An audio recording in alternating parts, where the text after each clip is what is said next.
Bonjour à tous, c'est Nico de Mindfit, j'espère que vous allez bien. On se retrouve dans un nouvel épisode avec monsieur Vasilis Iliopoulos. J'ai pas trop saccagé ton nom, ça C'est va? parfait. Ça va, on s'en voudra pas, tranquille.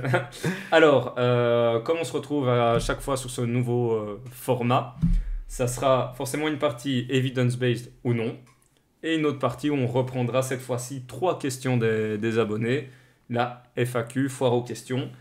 Quatre evidence-based ou non, du coup, sélectionnés aujourd'hui. Et puis ensuite, FAQ, trois questions. T'es prêt?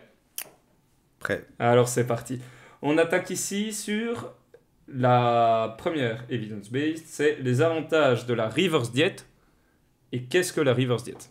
Reverse diet. Oui, mais ça, c'est mon côté franglais, Voilà. francophone. Reverse diet. Voilà. Ok, on rentre dans un sujet sensible. Mhm. C'est-à-dire qu'il y a... Donc, la question, est-ce que la reverse diet est evidence-based ou non? Ouais. Je dirais, on rentre dans un sujet sensible. Je pense que les avantages qui ont été... qu'on a donné à la reverse diet sont exagérés et pas en accord avec les preuves scientifiques. Donc, pour expliquer ce que c'est le principe de dire, ok, j'ai ma maintenance calorique, je vais faire une période de déficit calorique pour perdre du poids. Évidemment, mon taux métabolique de base va diminuer un petit peu avec les adaptations métaboliques, etc. Et l'idée qu'on peut voir sur les réseaux sociaux derrière la reverse diet, c'est monter progressivement les calories de sorte, donc l'idée ce serait qu'en montant progressivement les calories plutôt que revenir directement à cette maintenance, on arriverait à grimper le métabolisme dans une plus grande ampleur. Et en fait, c'est pas vraiment le cas. Il n'y a pas de preuve qui montre que tant qu'on reste en déficit calorique, parce que évidemment, si tu es en déficit de moins 600 et que tu montes de 100 calories, tu es toujours en déficit. Et tant que tu es en déficit, tu subis toujours les adaptations métaboliques, tu subis toujours du stress. Tu ne vas pas dissiper les adaptations métaboliques. Tu restes en déficit. Tant que tu restes en déficit calorique, il n'y aura rien qui va se passer.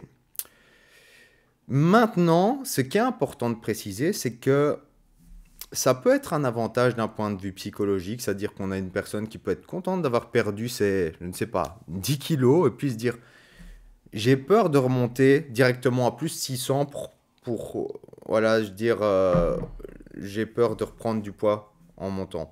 Et pourquoi pas se dire, voilà, je vais faire quelques étapes avant, donc faire plus de 100, plus de 100, plus de Mhm. 100. Maintenant, je pense que c'est exagéré d'un point de vue des protocoles qu'on peut voir. C'est aussi quelque chose qu'on peut appeler parfois la relance métabolique. Et on peut voir, ok, monter de 50 cales par semaine. Ok, monte de 50 cales par semaine. Et puis, dans combien de semaines tu vas arriver à la maintenance? Tu vas rester en déficit pendant... Donc, je pense pas que ce soit une bonne solution de faire ça. Je pense aussi que ça peut être malheureusement utilisé par certains praticiens pour prolonger la durée du suivi.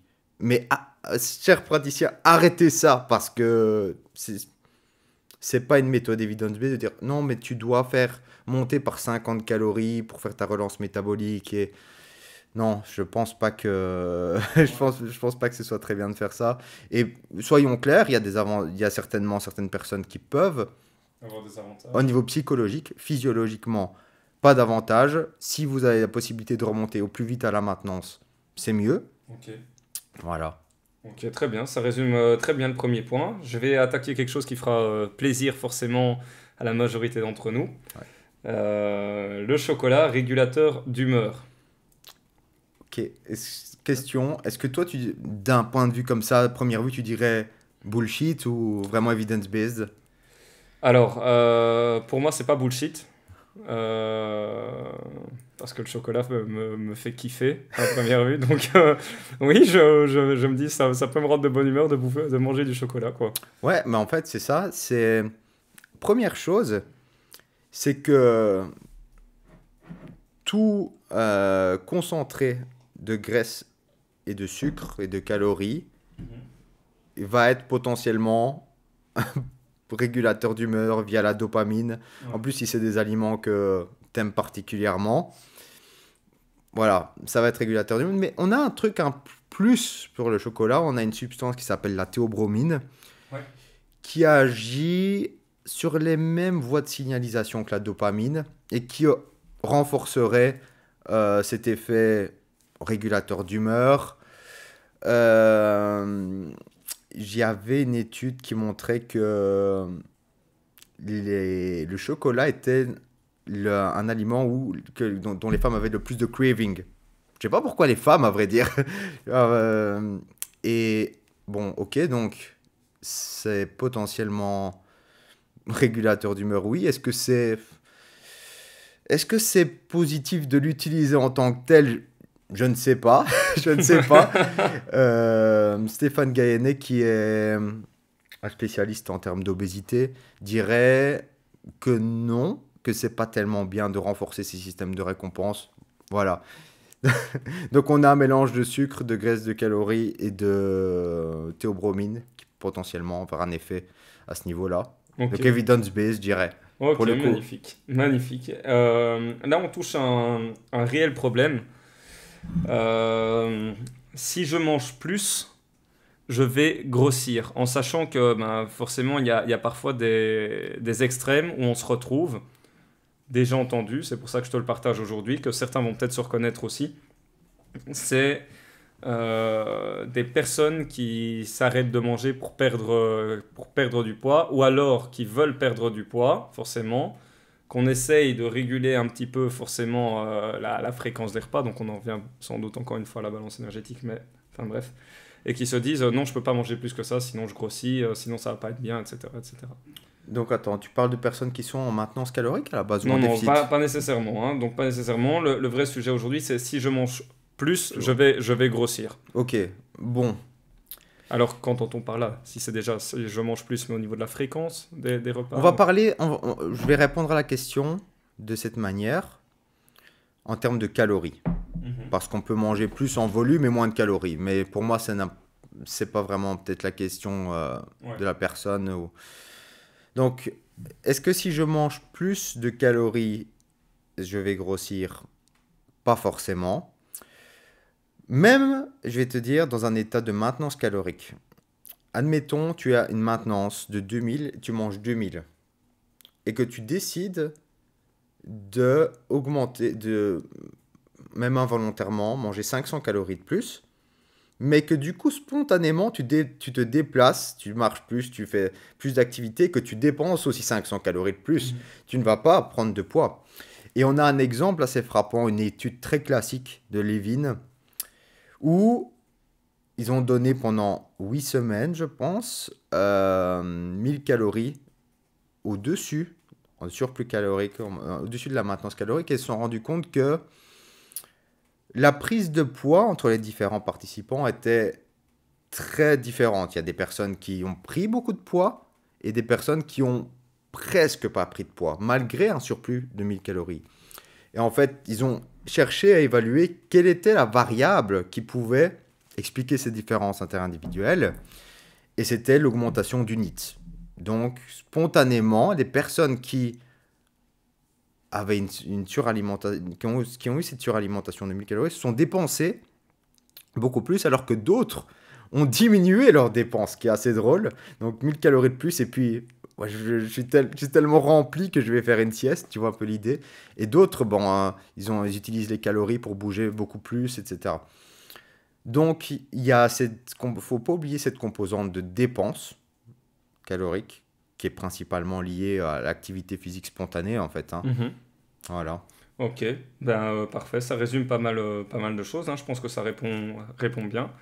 Euh, Là, on va attaquer un sujet que tu as déjà traité plusieurs fois, que tu avais répondu à certains posts via des stories à ce niveau-là. Je m'en rappelle parce que je l'avais Ouais. suivi.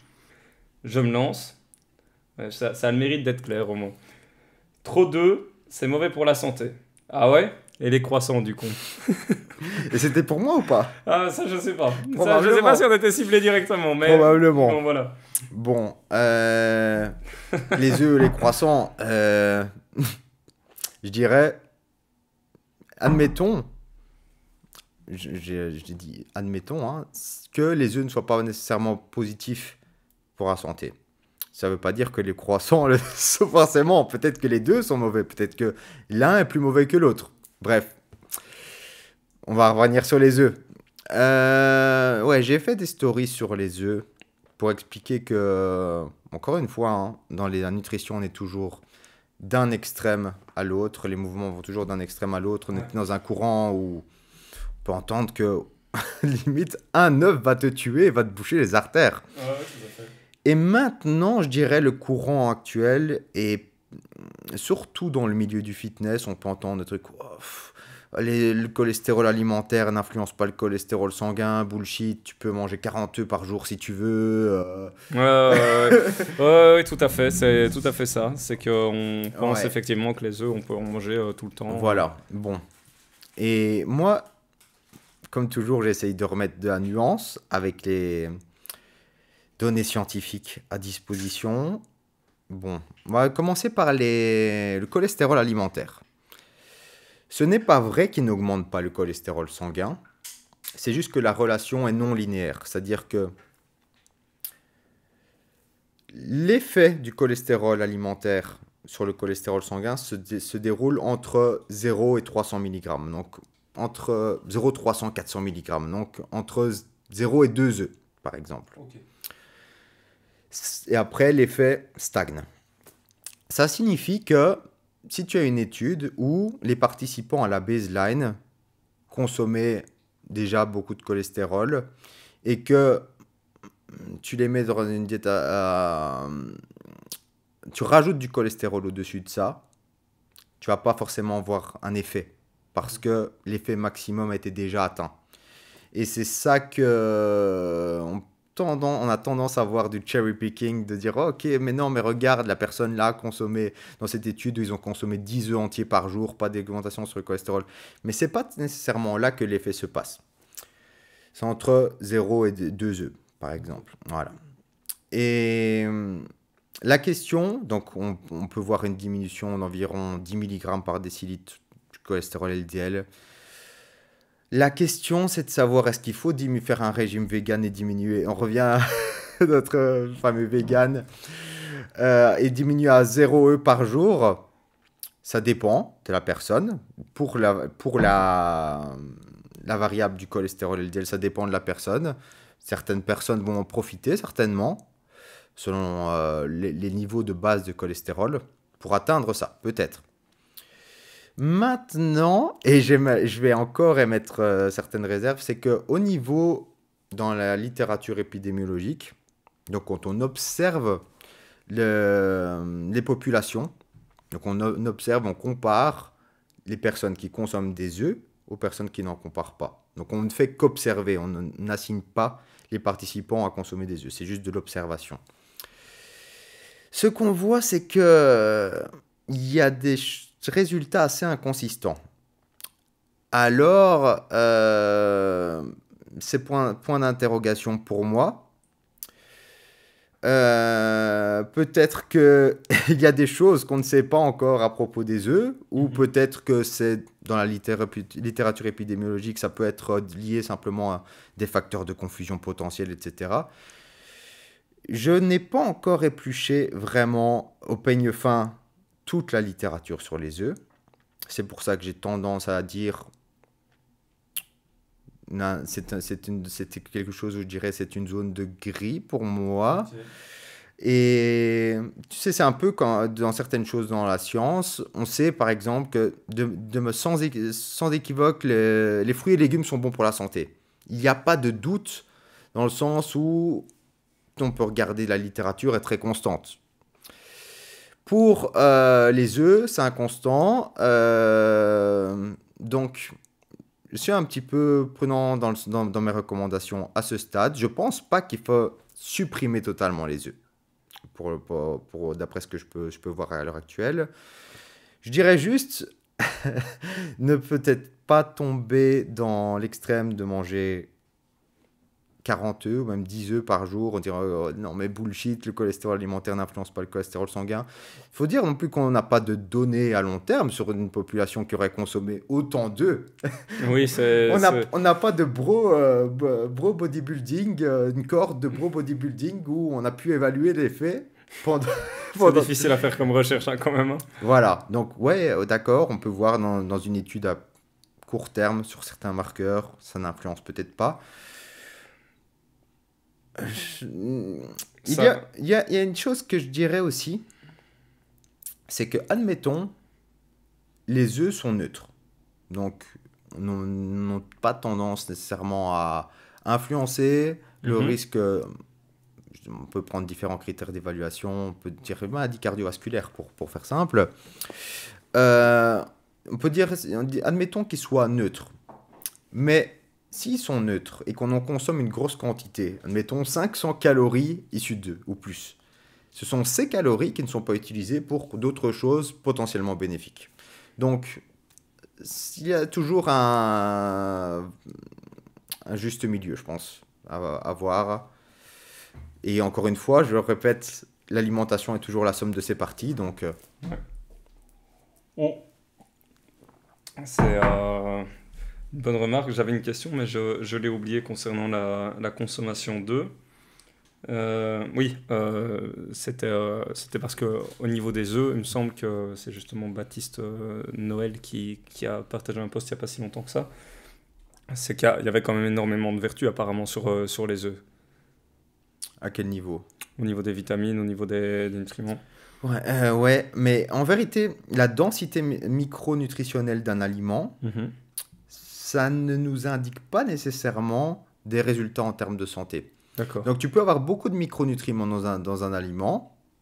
Par exemple, tu vas prendre du bœuf, 15% de matière grasse ou plus.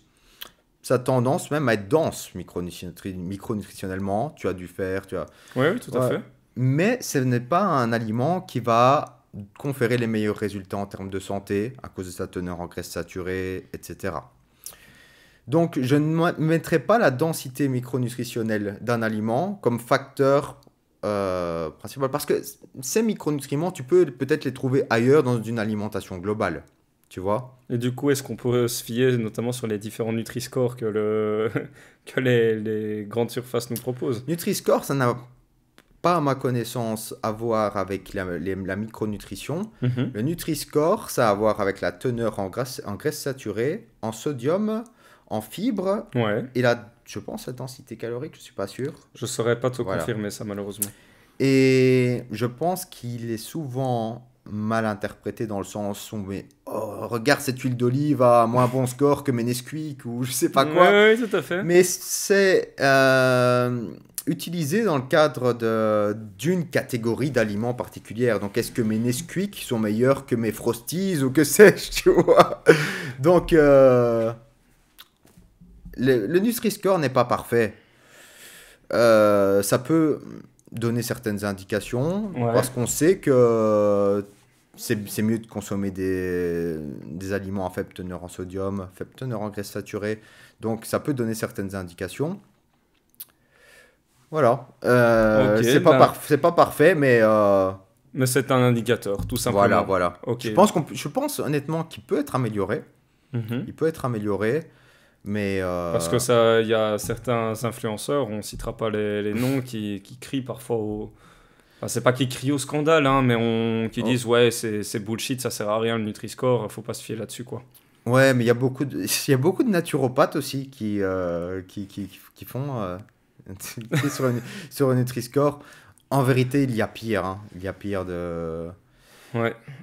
Bah écoute, ça répond un petit peu à tout. Est-ce que tu veux rajouter un dernier truc ou je pense qu'on a fait le tour du sujet ? Parce qu'on va attaquer les FAQ sinon ? Non, donc pour les œufs, je dirais... Mais tu es pour manger un petit œuf de temps en temps. Je dirais que quelques œufs vont pas te tuer. D'accord. Donc quelques œufs par jour vont probablement pas tuer. Certaines personnes vont peut-être bénéficier de descendre à zéro cholestérol alimentaire par jour. Il y a des zones de gris dans la littérature, donc je ne conseillerais pas de consommer 10 œufs par jour. Okay. Voilà, tout simplement ça. Ça va, super. Ben écoute, on est dans le bon. On va attaquer la seconde partie qui fera encore plus plaisir aux abonnés. C'est notamment la fameuse FAQ. 3 questions sélectionnées pour toi aujourd'hui. Consommer des noix rôties est-il mauvais pour la santé? Ok.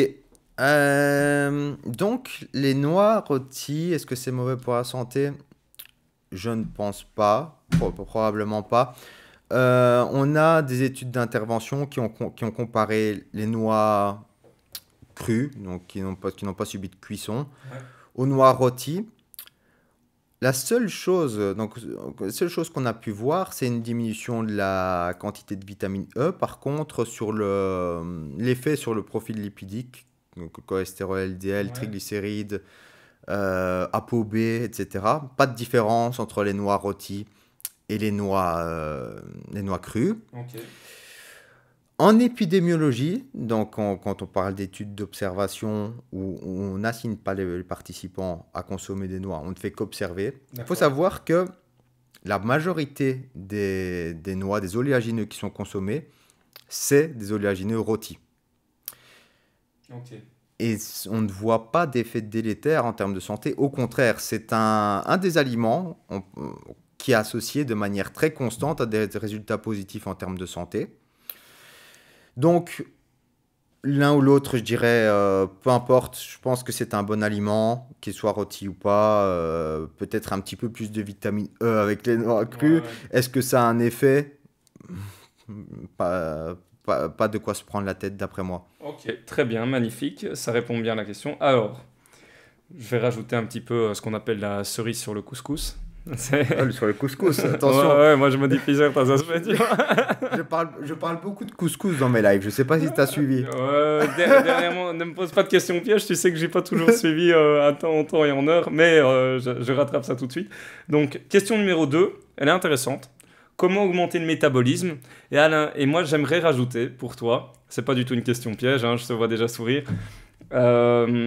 Est-il possible de détruire son métabolisme? Ok. Donc, comment augmenter son métabolisme? Donc, quand on parle de métabolisme, généralement, ce que les gens entendent, c'est taux métabolique de base, donc l'énergie qui est utilisée pour les fonctions vitales, quand on Ouais, est pour c'est le ça, une repos, fonction quotidienne. etc. Donc, les gens cherchent souvent à augmenter leur métabolisme pour se dire, moi, je vais pouvoir manger plus et ne pas prendre de poids, Ouais, ou c'est perdre vrai. du poids en augmentant mon métabolisme. Et malheureusement, il n'y a pas grand-chose que tu puisses faire pour augmenter ton taux métabolique de base à proprement parler, si ce n'est prendre de la masse maigre, prendre du muscle, Mhm. sauf que c'est pas énorme. C'est une différence de 13 calories par kilo de masse maigre, ce qui fait que si tu prends 10 kilos, c'est énorme, hein, 10 kilos de muscle, ça te ferait ça entre une maintenance On se rend pas compte, mais ça se fait pas en quelques jours. C'est ça que il faut bien être clair, ça ne se fait pas en quelques jours, ni en quelques mois. Voilà. Donc, 130 calories, t'as mangé un demi-sneakers en plus avec tes 10 kilos de muscles, c'est pas énorme.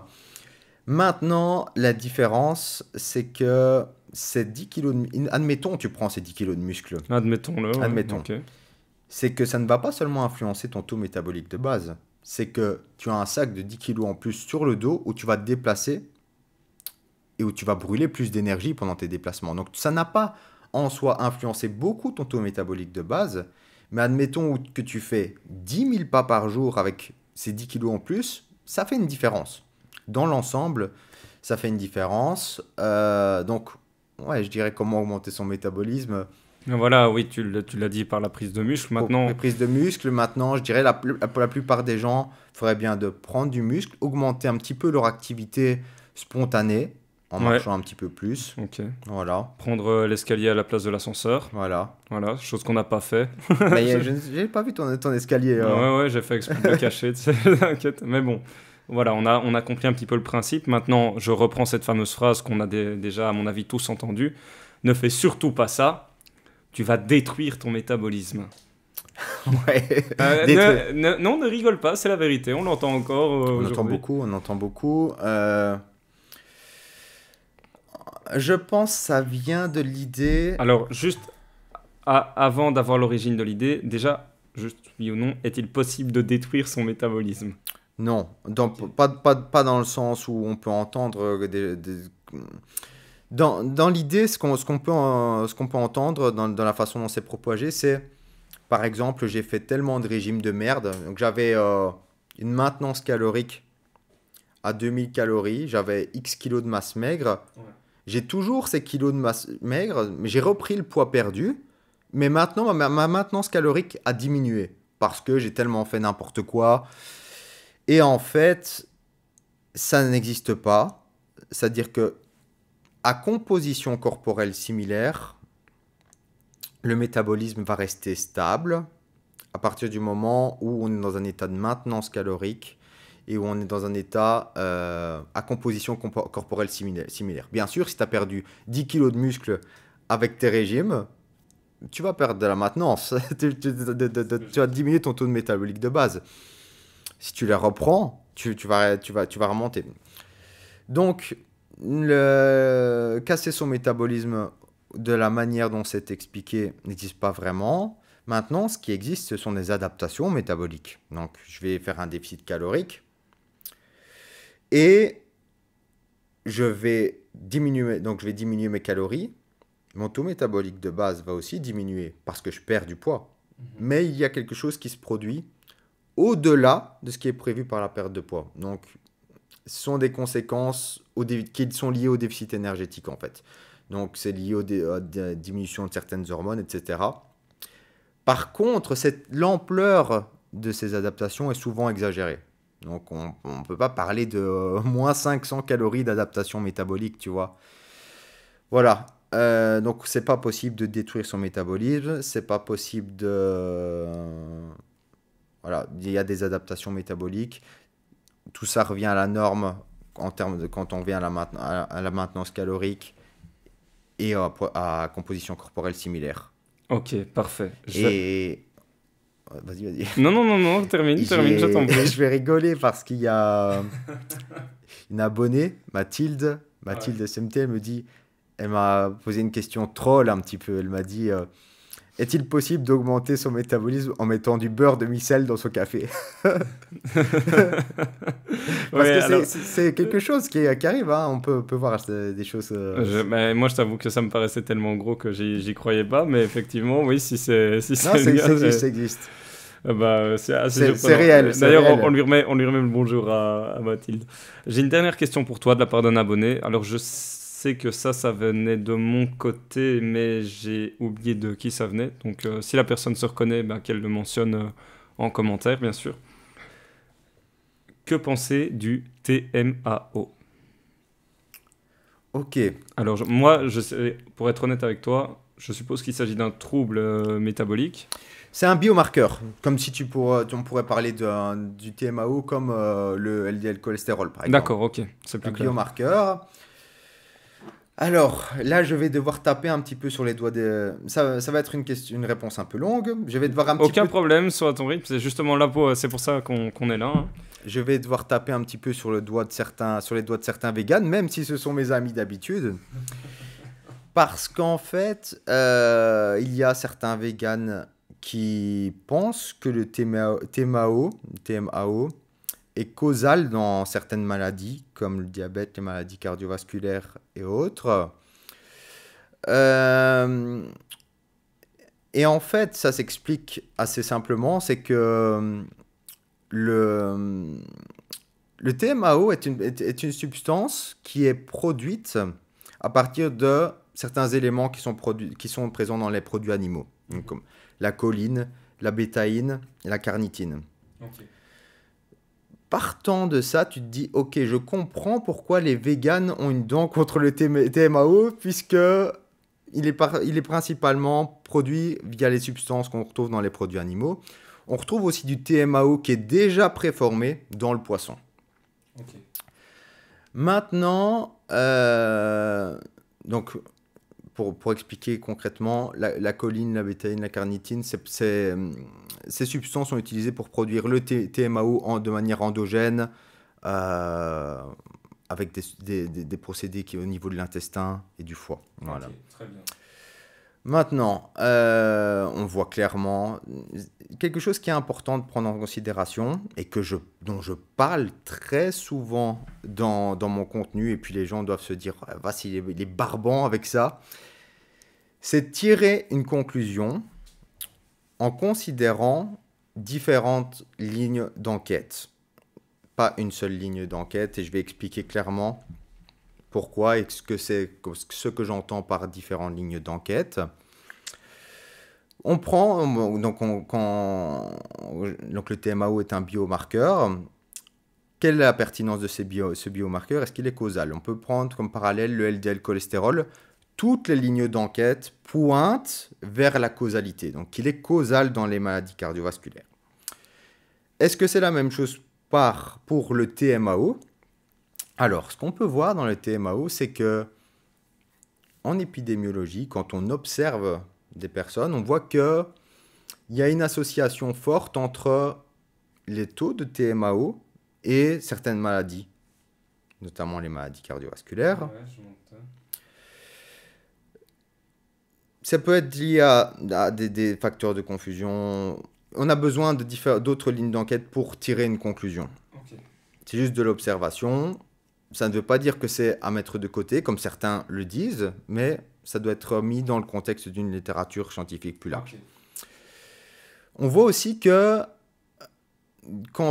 les produits animaux, clairement, dans des études randomisées contrôlées, quand les personnes, il y avait même une étude, je ne sais pas si tu as pu voir sur mon compte, l'étude SwapMeat qui a comparé le Beyond Burger, je ne sais pas si tu vois, le burger vegan au burger traditionnel. Ah, mais je crois que je l'ai vu passer. Je ne l'ai pas lu, mais je pense que je l'ai vu passer en tout cas. En gros, le burger vegan a produit moins de TMAO. Logique, pas très étonnant de ma part. Donc, on sait que les produits animaux tendent à augmenter le TMAO. On sait qu'en épidémiologie, le TMAO tend à être corrélé avec certaines maladies, augmentation du risque de certaines maladies. Maintenant, il y a certaines incohérences qui font que on ne peut pas inférer la causalité, et je vais expliquer pourquoi. On a une conception de recherche qui s'appelle la randomisation mendélienne. Donc voilà, on part sur d'autres choses. La randomisation mendélienne, c'est utiliser la génétique, donc c'est-à-dire utiliser la génétique comme exposition. Donc on examine la relation entre des gènes et des résultats de santé. Donc l'idée est basée sur le fait que les gènes sont répartis au hasard dans la population. Peut-être que tu as un gène qui augmente le TMAO et peut-être que je ne l'ai pas, ou l'inversement. Et peut-être aussi que tu as un comportement sain ou malsain et inversement. Donc ce qui fait que comme les gènes sont répartis au hasard dans la population, les facteurs de confusion potentiels ont plus de chances, on peut supposer avec suffisamment de confiance que les facteurs de confusion potentiels soient équitablement distribués entre les personnes qui ont la variante génétique augmentant le TMAO et pas. Et ça, on peut le savoir comment, par exemple, qu'une personne est malsaine ou saine?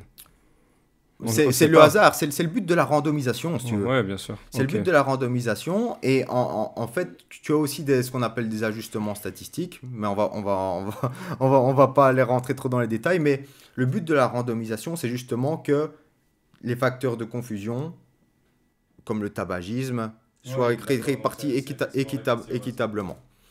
Et ce qu'on voit dans la randomisation mendélienne, c'est qu'il n'y a aucune association entre les personnes qui ont des taux de TMAO génétiquement plus élevés et les maladies.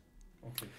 Donc c'est quelque chose qui est considéré généralement plus robuste que les études épidémiologiques traditionnelles, parce que l'exposition est génétiquement médiée. Ce qui est aussi, c'est que ça évite un biais qu'on appelle la causalité inversée. Okay. Parce qu'en fait, la personne a la variante génétique dès sa naissance.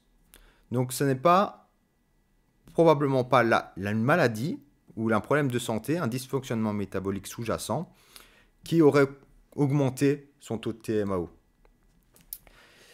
Et la dernière chose, c'est que si le TMAO était si mauvais, pourquoi des aliments comme le poisson seraient associés de manière constante à des résultats favorables, tu vois? Ouais. Et donc, quand on concilie ces différentes lignes de preuve, on peut voir le TMAO comme un biomarqueur qui peut indiquer d'un dysfonctionnement métabolique sous-jacent, parce que on sait aussi que certains problèmes au niveau du foie peuvent augmenter le TMAO, et c'est pour ça qu'il est corrélé en épidémiologie avec une augmentation du risque, mais il n'est pas causal en soi, comme le montre la randomisation mendélienne. Ok. Donc c'était très large, très compliqué. N'hésitez pas à poser des questions. Oui, remettez également dans les commentaires. On est là pour y répondre, de toute façon. Et je pense que c'était une question intéressante parce que je pense qu'il ne faut jamais se reposer uniquement sur une seule ligne de preuve. Et vraiment, c'est toujours ce que je fais en fait. C'est tirer une conclusion sur différentes lignes d'enquête. Faire converger les preuves pour arriver à une conclusion. Qui a été, voilà, après c'est vrai qu'on ne sait pas absolument tout résumer là-dessus, mais si d'autres personnes ont des questions, ils peuvent les mettre dans les commentaires pour y répondre plus favorablement après. Et donc quand on prend ça en considération, si le TMAO n'est pas causal dans les maladies, ça veut dire que diminuer le TMAO en soi ne va pas diminuer le risque de quoi que ce soit. Mais ça peut être un indicateur d'un dysfonctionnement métabolique sous-jacent ou pas, parce que ça peut être aussi quelqu'un qui consomme beaucoup de poissons, etc. Donc je dirais,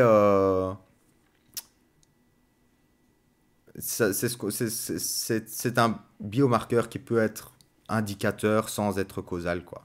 Parfait. On va terminer juste avec une question bonus. Ça, c'est la mienne. D'accord. Ok. Question bonus, et on aimerait avoir l'avis de chaque personne qui vont visionner cette vidéo. Là, c'est la suivante. Je la pose d'abord à toi et puis on verra ce que les abonnés en diront. Quelle est la personne ou quelles sont les personnes qu'il faudrait inviter prochainement pour un podcast, un sportcast plutôt, et sur quel sujet? Voilà. Où tu serais évidemment invité pour un débat aussi. Donc ça concernerait la nutrition. Ah ben bien sûr, ton domaine de prédilection. Et en débat avec moi. Bien sûr. Et pas nécessairement... Tu peux également dire, citer des influenceurs français. On peut toujours s'arranger pour trouver des influenceurs français. Ok. Idéalement, commencer par les Belges. Ouais. Pour commencer par les Belges, bon, on n'a pas grand monde en fait en Belgique, hein. Oui, après, je veux dire, je sais que ton domaine d'expertise, c'est la nutrition. Maintenant, si tu sais t'ouvrir sur d'autres sujets, moi, il n'y a pas de souci. Ouais, non, on va rester sur la nutrition. Bon. Sinon, je suis là aussi pour apporter du voilà, soutien. C'est toi qui vas... Moi, je vais aller en présentateur. Ouais, ça pourrait le faire aussi. Pourquoi pas? Pourquoi pas, tout à fait. Je vais m'éclater.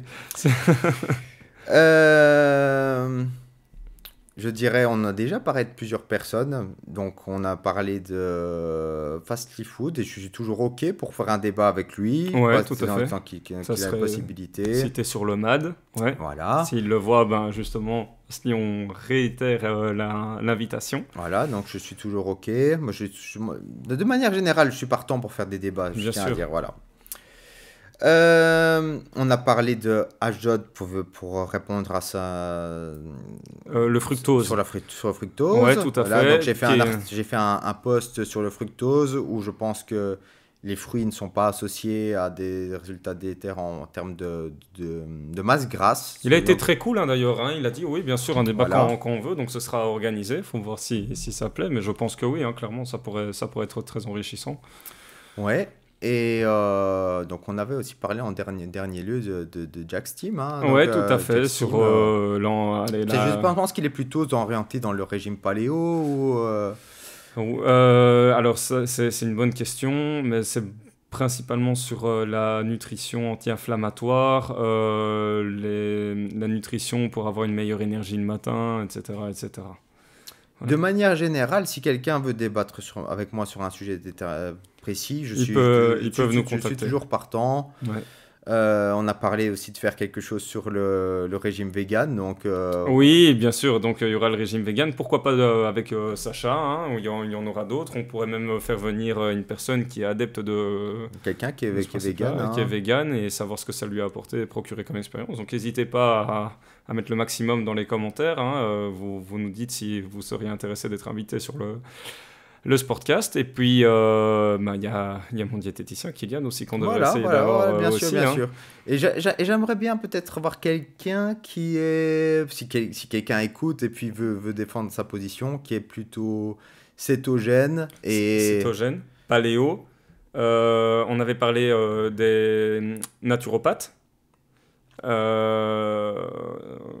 Qu'est-ce qu'il y a d'autre comme sujet? Il y a pas mal de débats en fait au niveau nutrition. Hein, voilà, donc, cétogène qui est plutôt orienté à alimentation riche en graisses saturées, ce qui est généralement le cas des personnes ouais. qui recommandent le régime cétogène. Donc, ouais, je suis toujours partant, moi. Bah c'est parfait. Comme ça, c'est lancé. On a envoyé l'appel. Avant de boucler pour les prochains 6 formats de vidéos, vous appuyez Evidence Based des facs. N'hésitez pas à le mentionner en commentaire. N'hésitez pas également à nous dire ou nous poser vos prochaines questions en commentaire. On sélectionnera évidemment tout ça. Vous serez bien évidemment mis en évidence. Et puis, moi, je te dis à la prochaine À la prochaine, hein. pour une prochaine capsule vidéo, tout simplement. Ça va? Toujours un plaisir. Super, merci. N'oubliez pas les réseaux sociaux, donc MindFitBXL et Vasilis.iliopoulos ou Vasilis Iliopoulos. Vasilis.Eliopoulos sur Voilà, Instagram. parfait pour Instagram. Et puis pour les moindres questions, n'hésitez pas à nous contacter en MP. Merci beaucoup et à très vite pour la prochaine vidéo. Bye. Bah, magnifique, hein. Purée, je pense que ça. Sur la question sur le TMAO, j'espère que les gens vont pas s'endormir.